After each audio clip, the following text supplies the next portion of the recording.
गाडी चालवायला मिळणार नाही. हो रे आले. हळू चालवा गाडी नाही तर स्लिप होईल. हा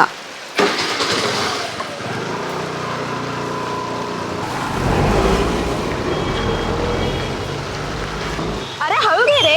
अगं तू गप्पा मागं बसलीस ना, बस की मागं. माझं मी चालवतो गाडी.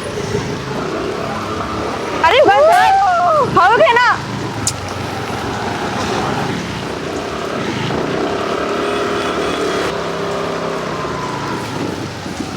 अरे अरे काय तुला कळतं की नाही?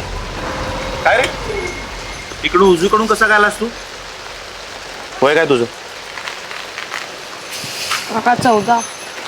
मग तुला घरच्यांनी गाडी कशी काय दिली चालवायला? जाऊन दे काका सोडा. तुला माहिती आहे का, तुझ्या आई बाबांना 25,000 रुपये दंड होऊ शकतो आणि तुला वय वर्ष 25 पर्यंत लायसन्स मिळणार नाही. येतंय लक्षात? सॉरी. गाडी चालवणं म्हणजे काय मजा वाटली तुम्हाला? अरे गाडी चालवणं एक जबाबदारी आहे, काळजी घ्या. पालक मित्रांनो, तुम्ही तुमच्या लहान मुलांना गाडी चालवायला देऊ नका. त्यांच्या जीवाशी खेळू नका, कारण नंतर दुःख करण्यात काहीच अर्थ नाही. आपण सगळ्यांनी मिळून वाहतुकीचे नियम पाळूया आणि आपली आणि आपल्या प्रियजनांची काळजी घेऊया. जय हिंद.